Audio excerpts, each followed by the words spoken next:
To another third world country whose town slogan is Silver Springs. Huh? Where the pavement ends and the dirt begins. The home of the longest continuous burning tire fire anywhere in the continental United States. It's Silver Springs, Nevada, and we have Aaron. Hey, Aaron, what's up? You know, I'm still baffled at a headline I saw. Black Lives Matter advocate shoots himself. Isn't that kind of an oxymoron there? I guess his life didn't matter to him. I don't know. It didn't make no sense to me. But some very entertaining. We're going to talk about the blight of FRANKEMFOODS. Whom do your elected officials represent?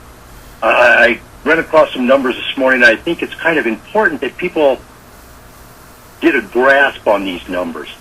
In the last quarter, ending December 31st, the FEC, the Federal Elections Commission's documents show that Hillary Clinton has received $716,981 directly from Monsanto lawyers, from the Grocery Manufacturers Association, which is against mandatory labeling of all foods.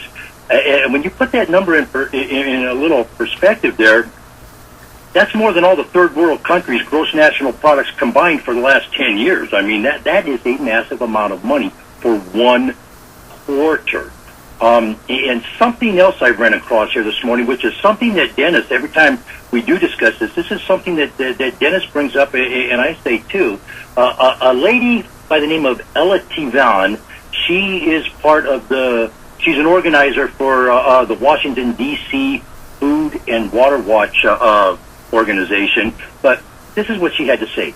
Our food system and how we interact with our environment is broken.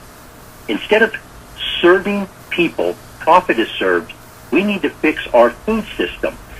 This came on the heels of California's EPA decision to label Roundup as a carcinogen.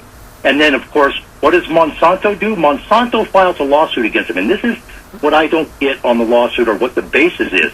Monsanto is claiming that the California Environmental Protection Agency is impinging on their First Amendment rights to free speech. Now, I don't know how anybody's free speech can be impeded upon when somebody is telling the truth.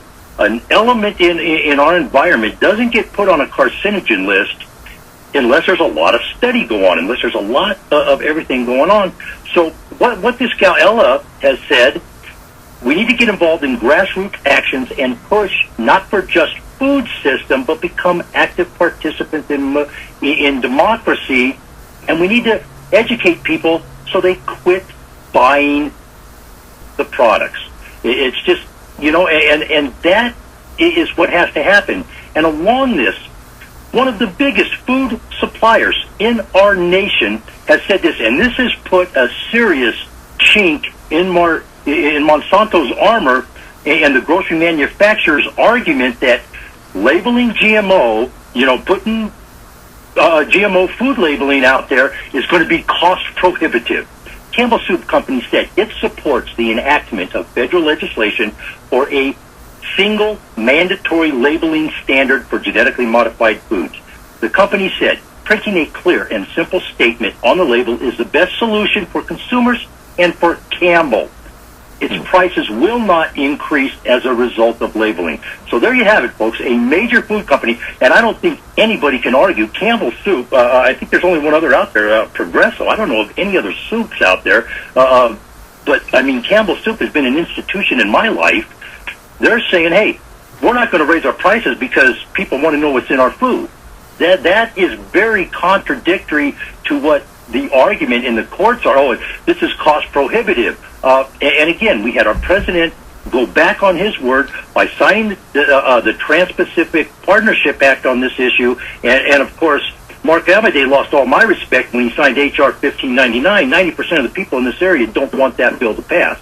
So, again, the question that should be asked, or why not just pass a mandatory labeling law that meets the standard? It's what the consumers want, but more important, citizens in more than 60 other countries already have this from their food people. So I don't understand what this. It becomes it's a monetary issue here, as you can tell. Right. I mean, I think a lot of us would love to be in that six-figure earned income category, $716,981. Well, you know what? To go out and campaign. You know what?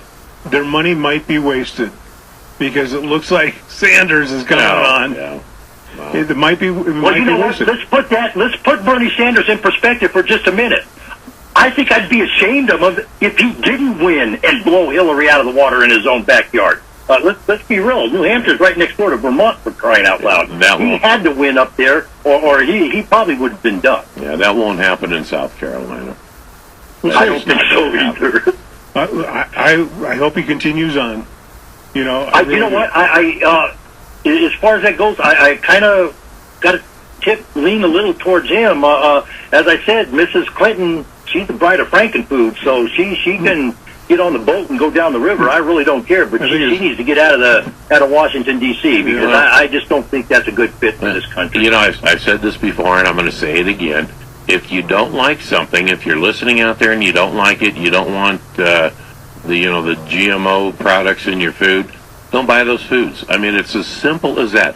If you stop buying them, but the company will either change what they're doing or go out of business, and either way you solve the problem. So you vote with your pocketbook. Stop. People have to stop complaining about brand X, but yet every time they go to Walmart, they put a whole bunch of brand X in their shopping basket and go out. You got to stop doing that, or nothing will change. That's right. Here's what I don't understand.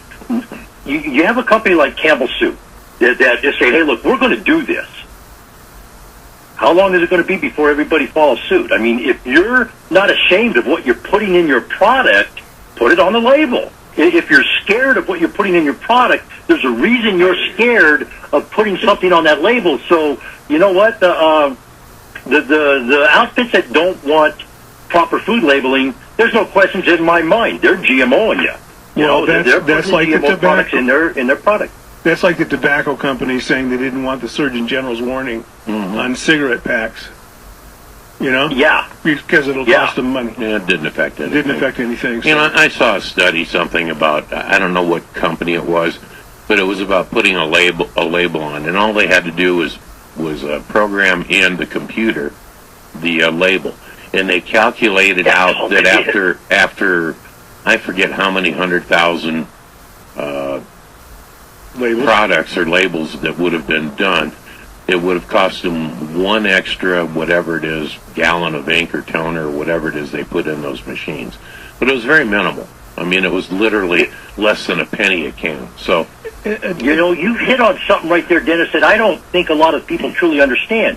Going in and doing what you just said, all they got to do, it's like using a Word doc, what they have going on those labels now. I mean, we can all go in and change a document that we produced on our computer. They have the same technology for these labels. All they got to do is go in and change the wording. It's not going to cost millions and billions of dollars like they're trying to make it out to be. So it's a small programming change in their production, and that's all it really is. That's it. Well, Aaron, we need to get moving. How do we get a hold of you out there at Alladay LLC? 775-230-9915, folks. We'll be here all day in this gorgeous sunshine. It is up. It is already 40 degrees. We're going to have a great day out here. Let's all have a great time. Let's all be safe out there. Thank you. All righty. Thank you, Aaron. That's Aaron from out in Silver Springs, Nevada. What you got? I've got something for Megan. Megan, our lovely prayer lady. Yes, she's still doing the moving thing. She says, good morning, everybody.